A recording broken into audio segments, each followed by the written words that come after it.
Agradecemos a Jesus, aos mentores queridos desta casa, a oportunidade que nos dão de podermos uma vez mais partilhar os nossos estudos, as nossas reflexões, para que, de facto, o nosso caminho seja mais harmonioso, porque a luz, o esclarecimento, traz-nos, de facto, uma vivência diferente aqui, enquanto estamos encarnados, e também, claro, que prepara o nosso espírito já para outras caminhadas no mundo espiritual.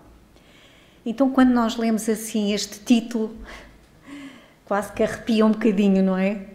Porque, de facto, estas palavras têm uma energia tão negativa que nós precisamos mesmo de desmistificar.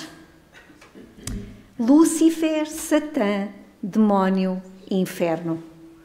E claro que a maior parte de nós vimos de uma igreja católica, não é? Do catolicismo, e de facto aqui estas palavras incutem-nos medo.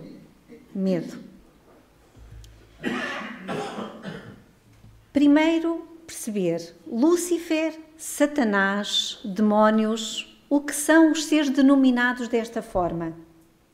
São seres diferentes? Ou essas palavras diferentes significam a mesma coisa?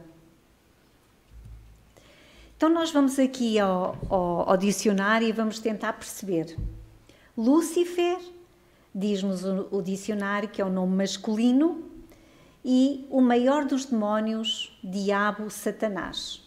Para os antigos romanos seria o planeta Vênus, aquele que é portador de luz, figurado, indivíduo turbulento. Aqui já vimos que há aqui, no fundo, significados um bocadinho diferentes. Vamos então a Satanás. Nome masculino, e nas Sagradas Escrituras vamos perceber que é o princípio originador do mal, diabo. Espírito das trevas, figurado, mal sim, inimigo, adversário.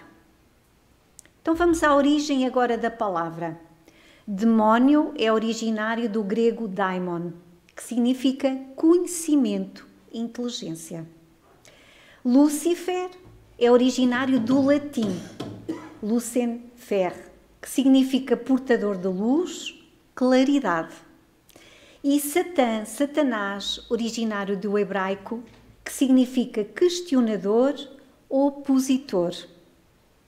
Então, a própria palavra não implica a ideia do espírito mau, genuinamente, não é? Porque o termo grego daimon, de que ela deriva, significa gênio, que é inteligência, e aplica-se aos seres incorpóreos, bons ou maus, sem distinção. Evidente que esta palavra depois tomou aqui outros significados, porque nós, homens, mulheres, ao longo de toda a história, vamos modificando e alterando o verdadeiro significado das palavras. Então, vamos aqui a uma grande obra, que é O Céu e o Inferno, que é um grande livro de estudo, onde nós podemos vir perceber e entender melhor tudo isto, todo este tema que é tão importante. E diz-nos assim Allan Kardec, o No Céu e o Inferno. Em todos os tempos, os demónios representaram papel saliente nas diversas teogonias. E o que significa teogonia? É a narrativa clássica da origem do cosmos, dos deuses e dos heróis na mitologia grega. A crença num poder superior é instintiva no homem. Encontramos-la sob diferentes formas, em todas as idades do mundo. Mas se hoje, dado o grau de cultura atingido, ainda se discute sobre a natureza e atributos desse poder, calcule-se que noções teria o homem a respeito na infância da humanidade. O duplo princípio do bem e do mal foi, durante muitos séculos e sob vários nomes, a base de todas as crenças religiosas. Vemo-lo assim sintetizado em Oromase e Arimane entre os persas, em Jeová e Satã entre os hebreus. A doutrina dos demónios tem, por conseguinte, origem na antiga crença dos dois princípios. E vamos continuar e perceber que, segundo a Igreja Católica, Satanás, o chefe ou o rei dos demónios, é uma entidade real, praticando exclusivamente o mal. Esta é uma visão comum na maioria das religiões. Muitos seguidores da Bíblia consideram Satanás um ser real, um anjo que foi criado por Deus. Satanás e os anjos que o seguiram rebelaram-se contra Deus, tornando-se demónios. Foram expulsos do céu pelo seu Criador. Satanás teria sido autorizado a estabelecer o seu reino nos infernos e a enviar demónios à terra para procurar aqueles que pudessem converter a seus domínios.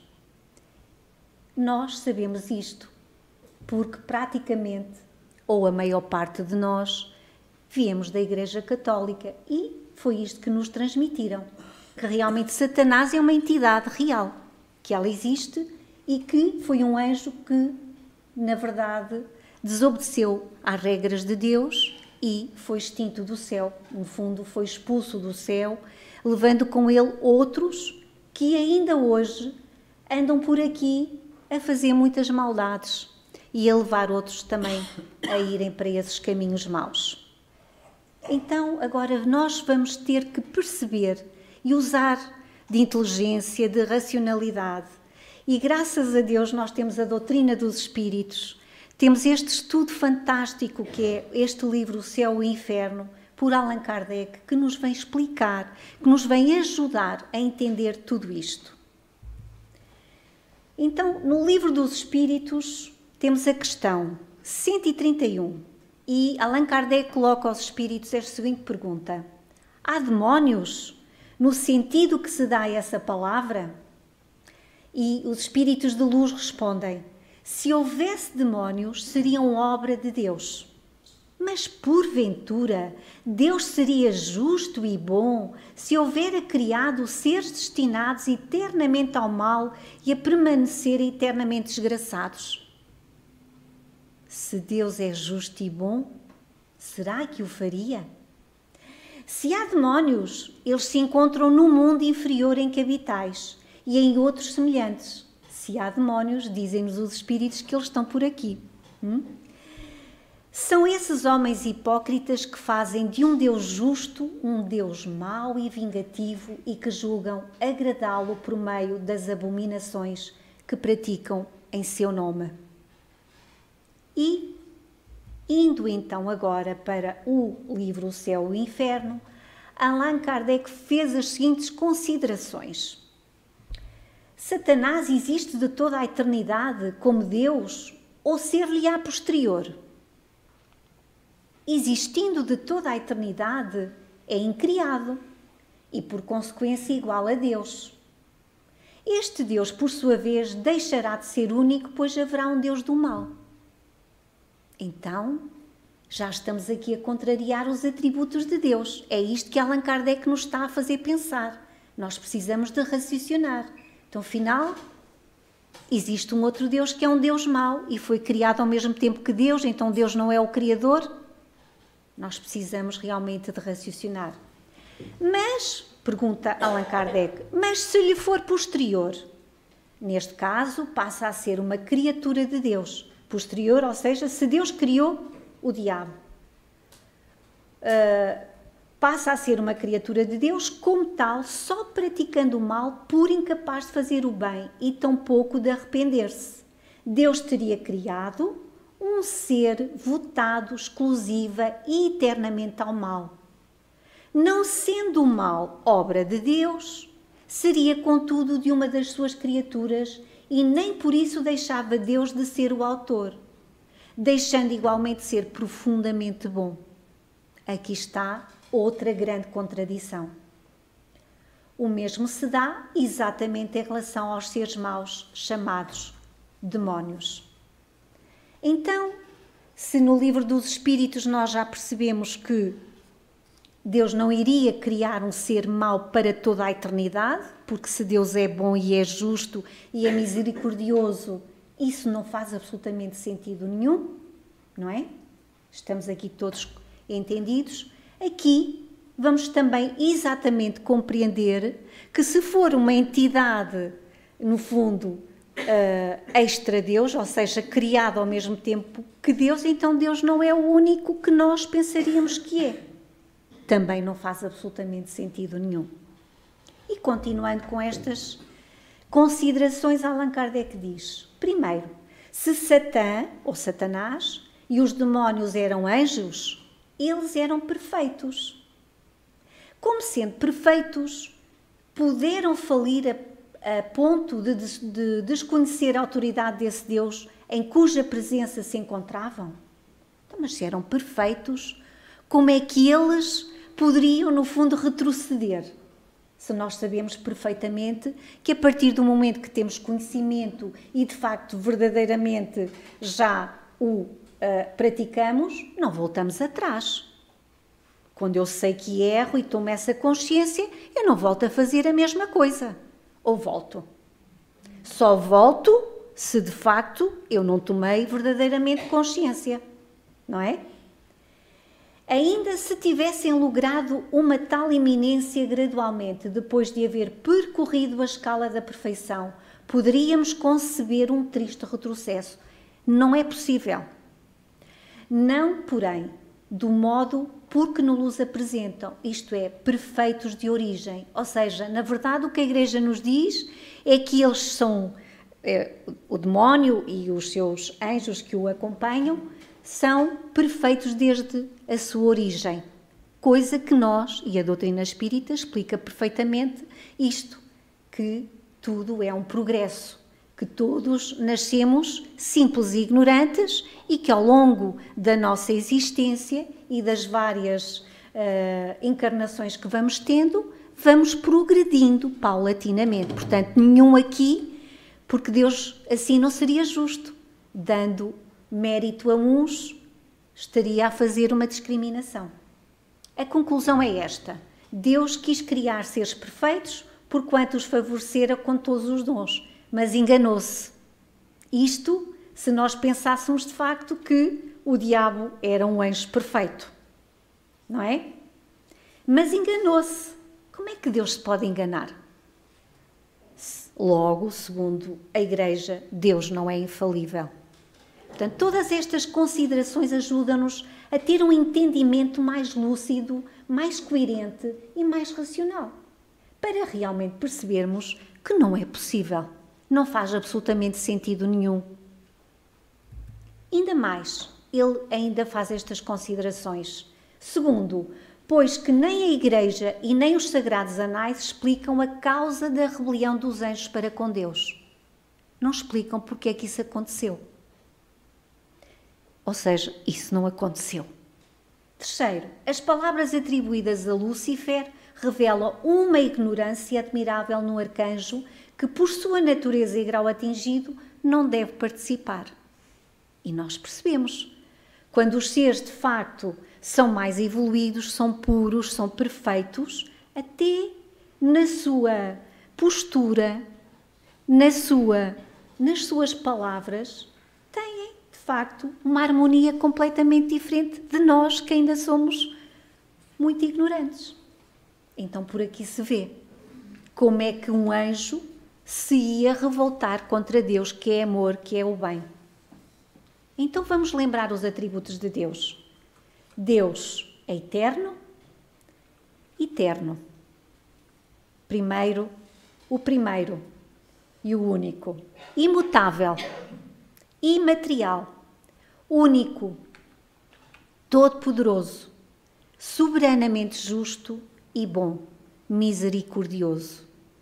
Então, como é que uma entidade estaria fadada a ser mau eternamente e a viver eternamente no inferno?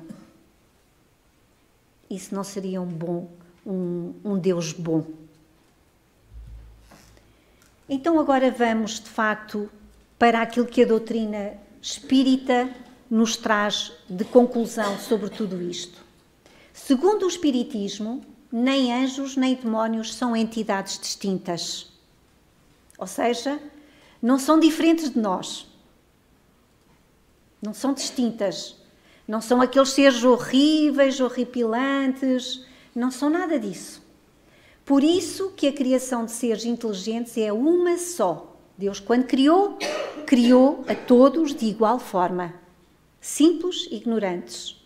E deu-nos a possibilidade de evoluirmos ao longo da nossa existência. E, na verdade, temos a nossa liberdade, o nosso livre-arbítrio para melhorar ou não. Unidos a corpos materiais, esses seres constituem a humanidade, que povoa a Terra e as outras esferas habitadas. Uma vez libertos do corpo material, constituem um mundo espiritual, ou dos espíritos que povoam os espaços. Somos nós. Enquanto estivermos aqui, nós temos um corpo. Quando o corpo morrer, que é natural, o espírito vai continuar na dimensão espiritual. Então, Deus criou-nos perfectíveis e deu-lhes por escopo a perfeição. Ou seja, a ideia não é estagnar e continuar a ser sempre igual. Não, a ideia é sempre de progredir, de melhorar, com a felicidade que dela decorre. Não lhes deu, contudo, a perfeição, pois quis que a obtivessem por seus próprios esforços, a fim de que também e realmente lhes pertencesse o mérito. Desde o momento da sua criação, que os seres progridem, quer encarnados, quer no estado espiritual. Ou seja, nós progredimos aqui, mas também no mundo espiritual nós progredimos como espíritos. Atingido o apogeu, tornam-se puros espíritos ou anjos, segundo a expressão vulgar, de sorte que a partir do embrião do ser inteligente até ao anjo, há uma cadeia na qual cada um dos elos assinala um grau de progresso. Então, por aqui já percebemos que aquilo que a doutrina espírita nos esclarece é exatamente o contrário daquilo que a Igreja nos tem vindo a falar e a incutir, no fundo, esta ideia de demónios. Então, os anjos mais elevados conquistaram a sua graduação, passando, como os demais, pela rota comum. Ou seja, para se ser anjo, teve-se que fazer um caminho, teve-se que correr ou teve-se que passar por muitas reencarnações, sejam neste planeta, noutros planetas, teve-se que se fazer, de facto, uma caminhada no sentido de se melhorar, em termos de conhecimento, mas também em termos morais. Jesus fez esse caminho. Francisco de Assis fez esse caminho. Isabel de Aragão fez esse caminho. Todos os espíritos de luz fizeram esse caminho. Foram criados como nós, não foram, no fundo, privilegiados. Eles também tiveram que se esforçar para serem hoje os espíritos de luz que são. E isso é um projeto para todos nós.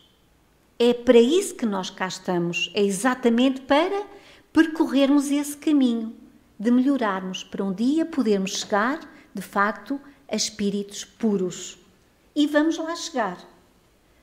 Podemos demorar mais ou menos, mas vamos lá chegar, porque a lei do progresso é lei. Não há como fugir.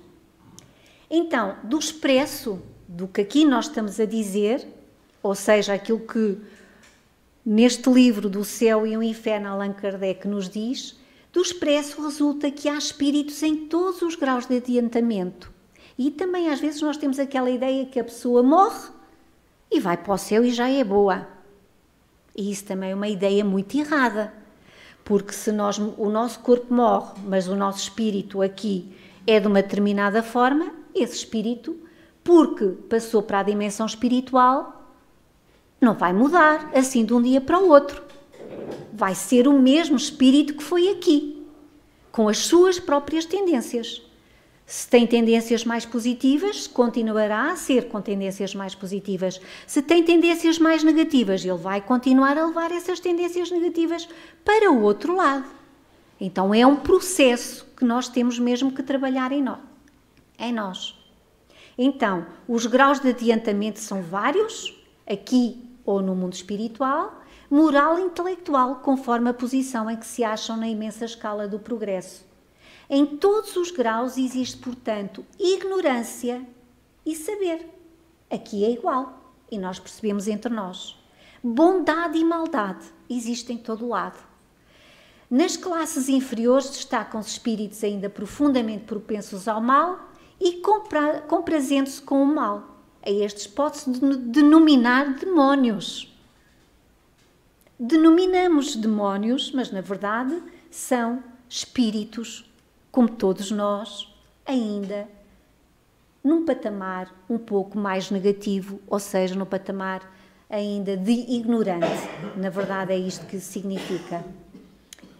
Portanto, são capazes de todos os malefícios aos ditos atribuídos. O Espiritismo não lhes dá tal nome, portanto, o Espiritismo não fala em demónios, por se prender ele à ideia de uma criação distinta do género humano, ou seja, nessas entidades horríveis, horripilantes, não é?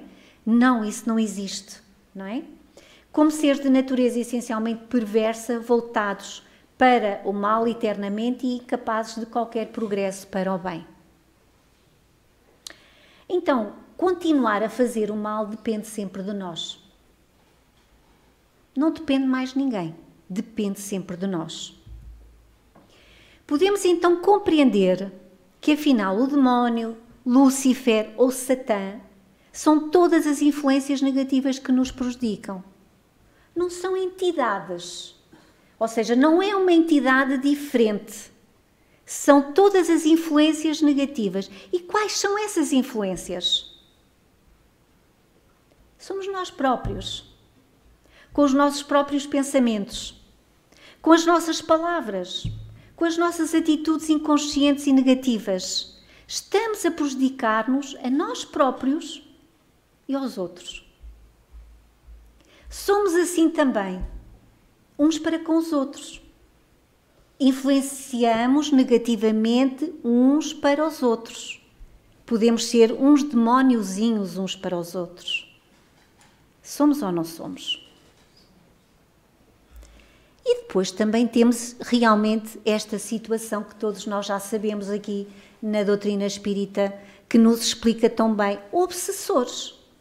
Ou seja, são espíritos que já estiveram reencarnados connosco ou numa outra fase e que são negativos, que se querem vingar ou querem nos prejudicar. Mas não são aquelas entidades horríveis, são espíritos como nós, que ainda desconhecem a lei do amor ou ainda não conseguiram dar esse salto para a luz. Mas, acima de tudo, no que devemos compreender é que somos nós que atraímos para nós aqueles por quem nos afinizamos. Somos nós os grandes responsáveis por atrair as energias negativas de outros seres encarnados, que podem ser demóniozinhos para nós, e também do mundo espiritual para connosco. E atenção, nós podemos ser os nossos maiores demónios. Nós somos os nossos maiores demónios, quando de facto os nossos pensamentos são sempre negativos. Quando só vemos coisas negativas. Quando nos torturamos com pensamentos que às vezes não fazem sentido absolutamente nenhum. Os demónios somos nós mesmos que os alimentamos. É isto que a doutrina espírita nos diz. E também na questão do livro dos espíritos, porque os espíritos inferiores se comprazem ou nos induzem ao mal? Pelo despeito que lhes causa o não terem merecido estar entre os bons. O desejo que neles predomina é o de impedirem, quanto possam, que os espíritos ainda inexperientes alcancem o supremo bem. Querem que os outros experimentem o que eles próprios experimentam. E isto não se dá também entre vós outros? Perguntam os espíritos de luz. Isso não acontece? Invejas de uns para com os outros, ciúmes de uns para com os outros, maldecência. Então, afinal, quem são os demóniozinhos? E o inferno? Será que verdadeiramente é um local? Na questão 1012, também do Livro dos Espíritos, pergunta assim Allan Kardec: haverá no universo lugares circunscritos para as penas e gozos dos espíritos segundo os seus merecimentos? As penas e os gozos são inerentes ao grão de perfeição dos espíritos. Cada um tira de si mesmo o princípio de sua felicidade ou de sua desgraça. E como eles estão por toda a parte, nenhum lugar circunscrito ou fechado existe, especialmente destinado a uma ou outra coisa. Quanto aos encarnados, esses são mais ou menos felizes ou desgraçados, conforme é mais ou menos adiantado o mundo em que habitam. Então podemos perceber que um inferno é, de facto, um estado de espírito. É uma vibração onde nós ainda nos posicionamos e que, claro, que nos vamos afinizando com outros iguais. E também esta questão aqui, de acordo então com o que vindes de dizer, o inferno e o paraíso não existem, tais como o homem os imagina? E os espíritos dizem-nos, são simples alegorias. Por toda a parte há espíritos ditosos e inditosos. Entretanto, conforme também já dissemos, os espíritos de uma mesma ordem se reúnem por simpatia, mas podem reunir-se onde quiserem, quando são perfeitos. A localização absoluta das regiões das penas e das recompensas só na imaginação do homem existe. Provém da sua tendência a materializar e circunscrever as coisas cuja essência infinita não lhe é possível compreender. Somos nós, com a nossa vibração, que criamos ou um céu ou um inferno. E esta questão, 1013, que se deve entender por purgatório? Dores físicas e morais, o tempo da expiação. Quase sempre na terra é que fazeis o vosso purgatório e que Deus vos obriga a expiar as vossas faltas. Então aceitemos o nosso purgatório aqui, porque é a forma realmente de ressarcirmos, de nos depurarmos, de melhorarmos. Aceitemos com tranquilidade, porque tudo isto é passageiro. Então, assim, em conclusão, libertemo-nos dos dogmas, ideias limitadoras que nos aprisionam e nos mantêm reféns da nossa pequenez e ignorância. Possamos aproveitar estes valiosos ensinamentos da doutrina espírita que nos esclarece de uma forma racional e concreta. Libertemos o medo, que é uma energia muito negativa e que acaba por atrasar a nossa evolução. Comecemos por nós próprios, educando os nossos pensamentos, as nossas emoções, as nossas palavras e as nossas atitudes. Deixemos de ser mauzinhos, demóniozinhos para nós próprios e também para os outros. E que sejamos verdadeiramente cristãos, cultivando a esperança e a fé. Possamos prosseguir, seguindo as pegadas de luz que Jesus nos deixou para nos orientar no caminho, firmes e sem medos, certos de que não estamos sós. E isso é muito importante. Nós não estamos sós. Nós não estamos abandonados. Deus jamais nos abandona. Então, que Jesus nos abençoe. Muito obrigada.